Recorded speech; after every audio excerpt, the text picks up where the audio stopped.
नमो तस् भगवतो अरहतो सम्मा सम्बुद्धस्स। नमो तस् भगवतो अरहतो सम्मा सम्बुद्धस्स।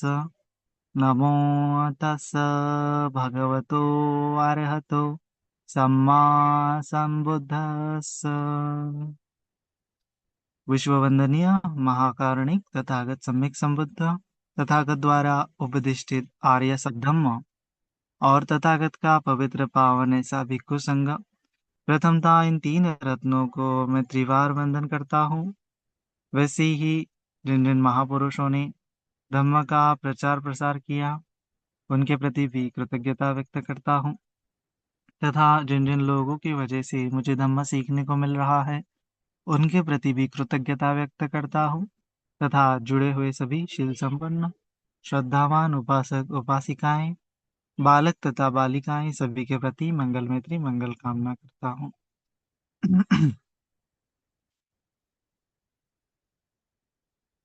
तो जुड़े हुए सभी शील संपन्न श्रद्धावान उपासक उपासिकाएं जो धम्म मार्ग पे आगे आगे बढ़ रहे हैं, धम्म का अभ्यास कर रहे हैं, धम्म की राह पर चलने का प्रयास कर रहे हैं,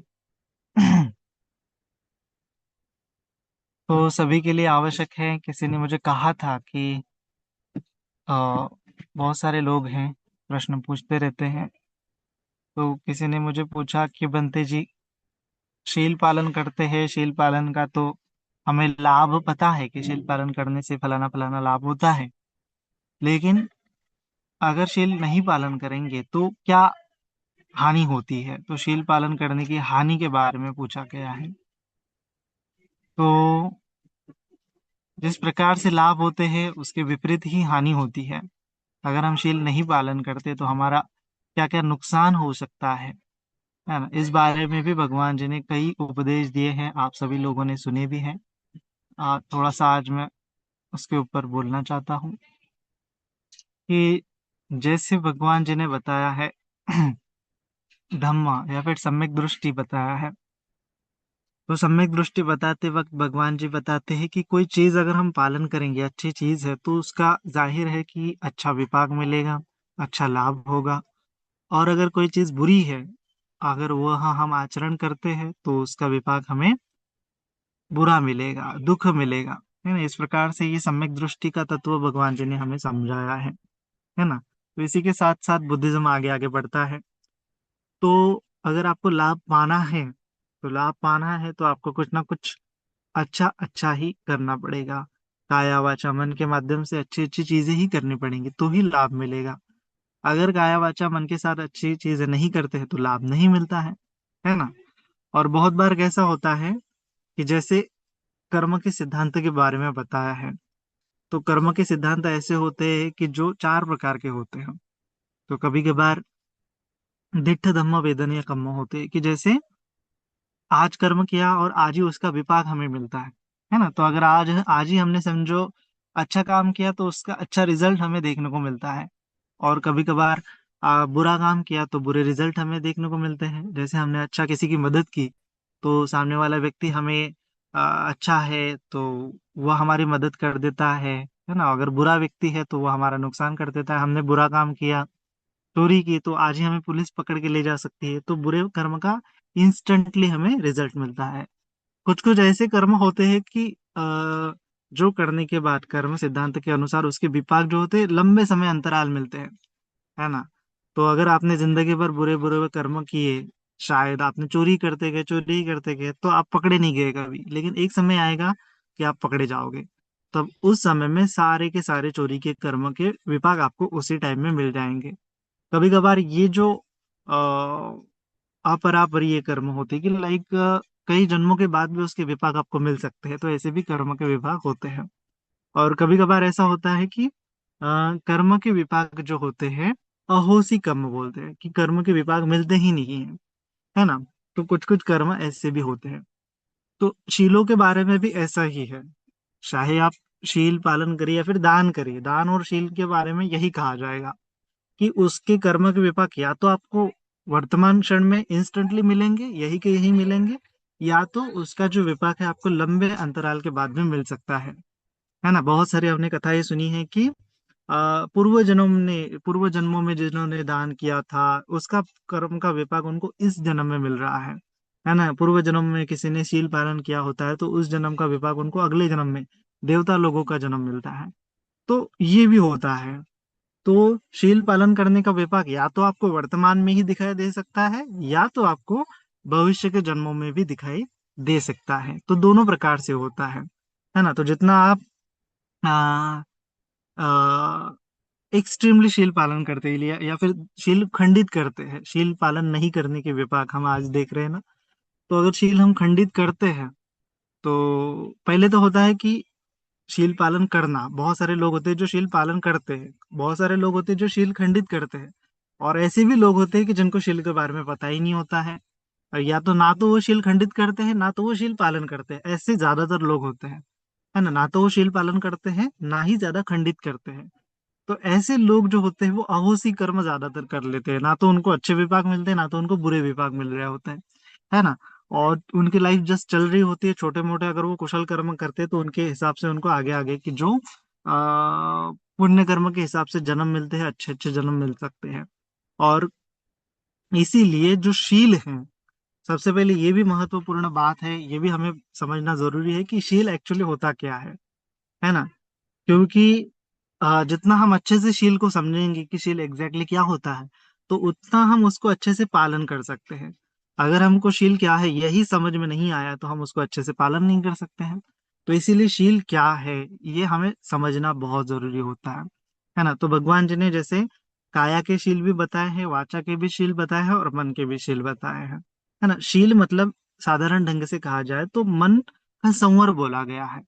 मन में अकुशल धर्म उत्पन्न नहीं हो, मन में बुरी चीजें उत्पन्न नहीं हो, इसलिए मन को हम क्या कर लेते हैं, शीलों में प्रतिष्ठित कर लेते हैं। या फिर शीलों में प्रतिष्ठित करने से मन में जो अकुशल धर्म है उत्पन्न नहीं होते हैं। मन बहुत ढंग तक क्या होने लगता है, साफ होने लगता है, सुधरा होने लगता है ना। तो काया वाचा मन के साथ हम अच्छे कर्म कर रहे हैं या फिर काया वाचा मन के साथ हम बुरे कर्म कर रहे हैं, यही है शील। अच्छे कर्म कर रहे हैं तो शील पालन कर रहे हैं, बुरे कर्म कर रहे हैं तो दुष्शील हो रहे हैं, है ना। तो उसमें ही प्राणी हिंसा आ जाता है, चोरी आ जाता है, व्यभिचार आ जाता है, झूठ बोलना आ जाता है, मादक पदार्थ का सेवन करना आ जाता है, ये पंचशील आ जाता है। लेकिन पंचशील का तत्व भी बहुत डीप है। उसको उसमें चारित भी होते हैं, वारित भी होते हैं। ऐसे शील जो होता है अगर हम एक्सपांड करते जाएंगे, शीलों के बारे में और अच्छे से समझते जाएंगे, तो लाइक वो एक गाथा भी है ना, शीलेन सुगतियन्ति शीलेन भोग संपदा शीलेन निब्बुतियन्ति तस्मा शीले विशोधये, कि शील से सभी चीज मिल सकती है ना। शीलेन सुगतियन्ति, शील से हमें सुगति भी मिलती है, शीलेन भोग संपदा, जितने हमारे जीवन में आवश्यक चीजें चाहिए वो भी अगर शील पालन करते हैं हम अच्छे से तो वो चीजें भी हमें मिल सकती है। यहाँ तक कि उपोषित सूत्र में भगवान बुद्ध जी ने कहा है कि उपोषित अगर हम पालन करते हैं तो इचितंग पचितंग लाभ होते हैं, कि इच्छा, जिस चीज की हम इच्छा कामना करते हैं वो कामना हमारी पूरी होने लगती है, वो लाभ हमें मिलने लगते हैं। तो इस प्रकार से शील से भोग संपदा भी प्राप्त होती है। शीलेन सुगतियन्ति शीलेन भोग संपदा शीलेन निब्बुतियन्ति, शील ये निर्वाण तक जाने का मार्ग है ना। और तस्मा शीले विशुद्धिया, कि शील अगर पालन करते जाएंगे तो ये विशुद्धि का भी मार्ग हमें खोला करता है। इसीलिए शील ये बहुत महत्वपूर्ण ढंग है। किसी भी धर्म संप्रदाय में अगर देखेंगे तो शील होते हैं, एक अनिवार्य नियम होते हैं जिसको हमें पालन करना ही होता है। अगर वो शील ही नहीं है तो आगे की जो धर्म होते हैं अच्छे अच्छे, मैत्री का धर्म है, समाधि का धर्म है, विपස්සना का धर्म है ना, वो धर्म हम धारण ही नहीं कर सकते हैं, है ना। तो शील क्या होता है, एक बेस होता है, आधार होता है। जैसे बिल्डिंग खड़ी होती है तो उसका बेस होता है, तो उसी प्रकार से शील सभी धर्मों का आधार होता है, कुशल धर्मों का। तो शीलों को अगर हम और ढंग से समझेंगे तो कैनवास समझते हैं। कैनवास, कैनवास मतलब जो चित्रकार होता है, तो चित्रकार निकालता है एक अच्छे से कागज पर, जो कागज पर चित्र निकालता है उसको बोलते हैं कैनवास। अगर वो कैनवास अच्छा नहीं है तो उसमें हम अच्छे चित्र नहीं निकाल सकते हैं। अगर वो कैनवास पहले से ही रंगा हुआ है, मैला हुआ है, तो उसको अच्छे ढंग से चित्रकार चित्रित नहीं कर सकता है ना। तो भगवान जी ने एक एक उपमा भी दी है कि जैसे क्या होता है कि शील दुशील व्यक्ति है, तो उसको उपमा दिया गया है कि एक आधा कपड़ा है जो मैला हुआ है, उसको पहले से ही दाग धब्बे लगे हुए हैं। और ऐसे कपड़े को अगर हम क्या करते हैं, अच्छा नया रंग देना चाहते हैं और नए रंग में उसको डुबाते हैं, तो उसको अच्छा कलर नहीं बैठता है ना, उसको धब्बे धब्बे दिखाई ही देते हैं, कितना भी उसको कलर करो उसके दाग धब्बे हमें दिखाई देते हैं, है ना। तो ठीक इसी प्रकार से अगर कपड़ा जो है एकदम से साफ सुथरा है ना, कपड़ा जो है एकदम सफेद वर्ण का है, शुभ्र वर्ण का है, और उसको अगर हम किसी कलर में डुबाएंगे, नीले रंग में डुबाएंगे तो नीला हो जाएगा, लाल रंग में डुबाएंगे तो लाल हो जाएगा, पीले में, जो कलर चाहे वो कलर कर सकते हैं। और कलर करने के बाद उसका पूरी ढंग से एक एक रोया उसका क्या होता है, अच्छे से कलर होता है। तो उसी प्रकार बोला गया है कि जिसका चित्त मलिन है वह क्या होता है, उसको कितना भी अच्छे कुशल धर्म धारण करने की कोशिश करेंगे तो कुशल धर्म धारण होंगे ही नहीं। और जिसका चित्त क्या है, साफ सुथरा है, वो कोई भी कुशल धर्म धारण करने की सोचेगा तो जल्दी से ही कुशल धर्म धारण हो सकते हैं। तो अगर शीलों का अकालिक लाभ माने कि इंस्टेंट लाभ क्या है, तो शीलों का इंस्टेंट लाभ ये है कि अगर चित्त साफ है, शील की वजह से चित्त साफ हो जाता है, तो हम बहुत कुशल धर्म जल्दी जल्दी धारण कर सकते हैं। अगर हम दुश्शील हमारा चित्त है, जो चित्त शीलवान नहीं है, तो उसका इंस्टेंटली विपाक क्या है कि कितनी भी वो साधना करे, कितनी भी वो विपासना करे, वो साधना में बढ़ोतरी कर ही नहीं सकता, क्योंकि शील ही कमजोर है ना। तो ये शील का अकालिक, दुष्शील व्यक्ति को अकालिक लाभ क्या मिलता है कि उसको समाधि का लाभ कभी भी नहीं मिलता है। और जो भगवान जी ने बताया है वो उत्तरी मनुष्य धर्म जो है, श्रोतापन्न सकृदागामी अनागामी, ये अवस्था है, तो बिल्कुल भी वो प्राप्त नहीं कर सकता है, दुष्शील व्यक्ति के बारे में कहा जाएगा, है ना। तो ये अकालिक लाभ है, इंस्टेंटली लाभ है, शील अगर नहीं पालन करता है तो। और शील पालन करता है तो इंस्टेंटली लाभ क्या मिलेगा, उसको समाधि का लाभ मिल जाएगा, चित्त प्रसन्न है, साफ है, तो जल्दी जल्दी कुशल धर्म उसके मन में बढ़ते रहते हैं, है ना। ये शीलों का अकालिक लाभ मिलता है।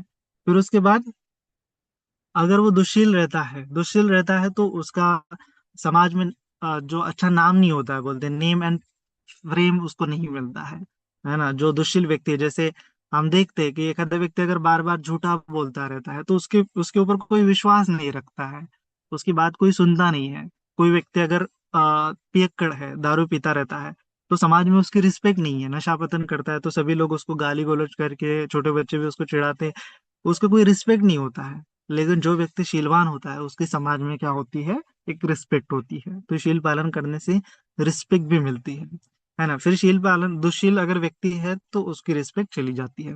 और जो शील पालन करता है उसको धन संपदा में मिलती है, लेकिन जो दुशील व्यक्ति होता है वो क्या करता है, शील नहीं होने के कारण उसकी संपत्ति क्या होने लगती है, उससे कम कम होने लगती है ना। और फिर उसके बाद भगवान जी ने बताया है कि ऐसे उसको जल्दी ही दरिद्री आ सकती है, अगर वो पंचशीलों का खंडन करता है तो जल्दी ही उसके जीवन में दरिद्री आती है, बेकारी के दिन आते हैं और वो बेकारी में ही मरता है।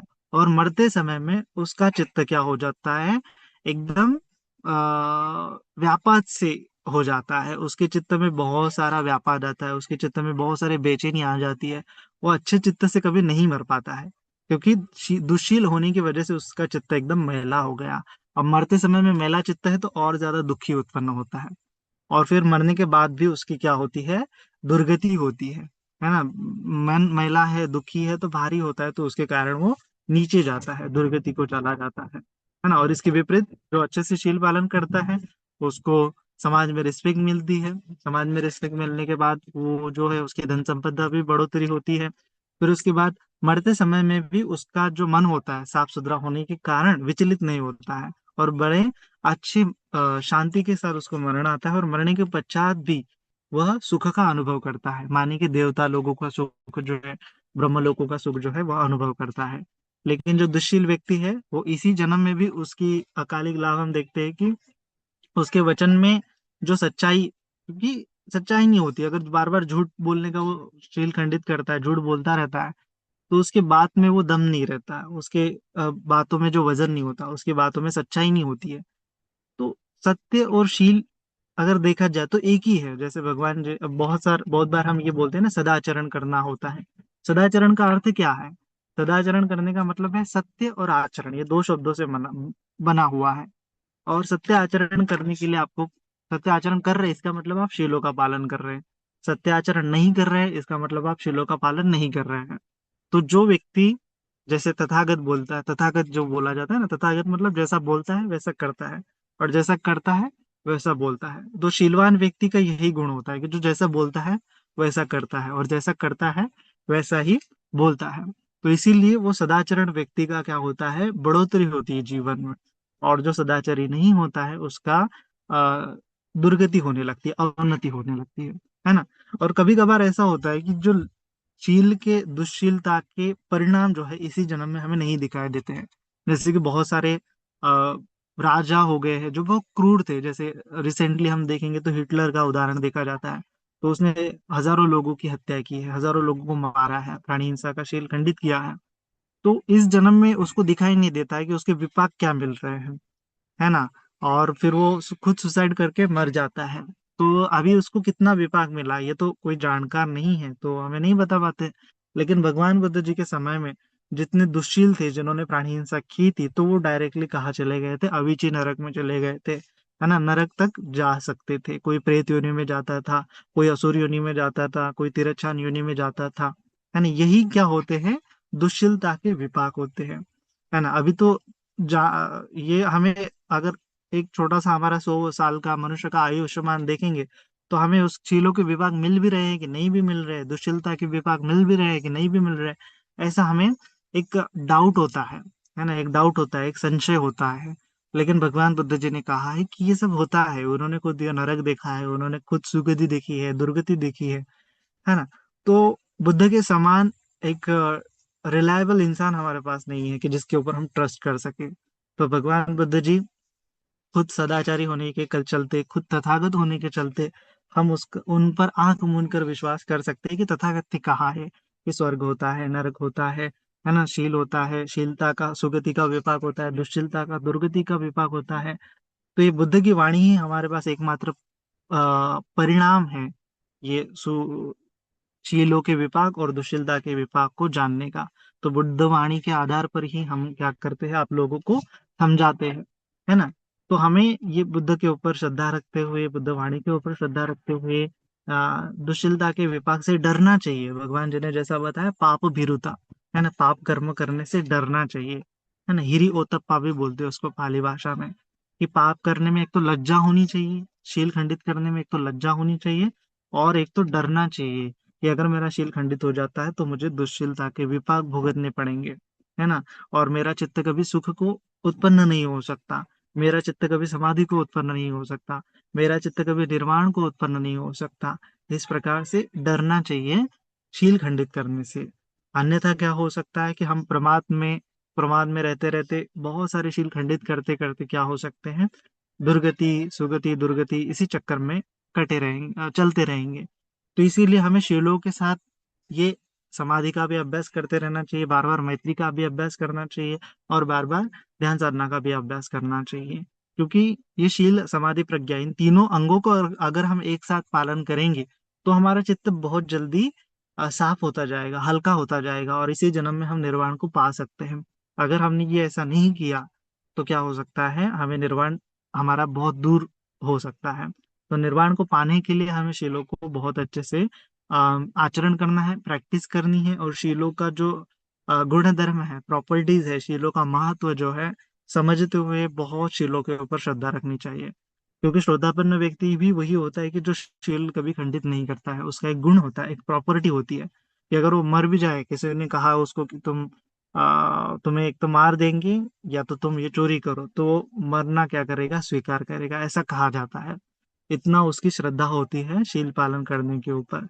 तो उतनी दृढ़ श्रद्धा के साथ अगर हम शील पालन करते हैं, तो हम भी वो निर्वाणगामी अवस्था को प्राप्त हो सकते हैं, है ना। तो इसीलिए शीलों के ऊपर बहुत विश्वास रखना है, दुश्शीलता से बचना है।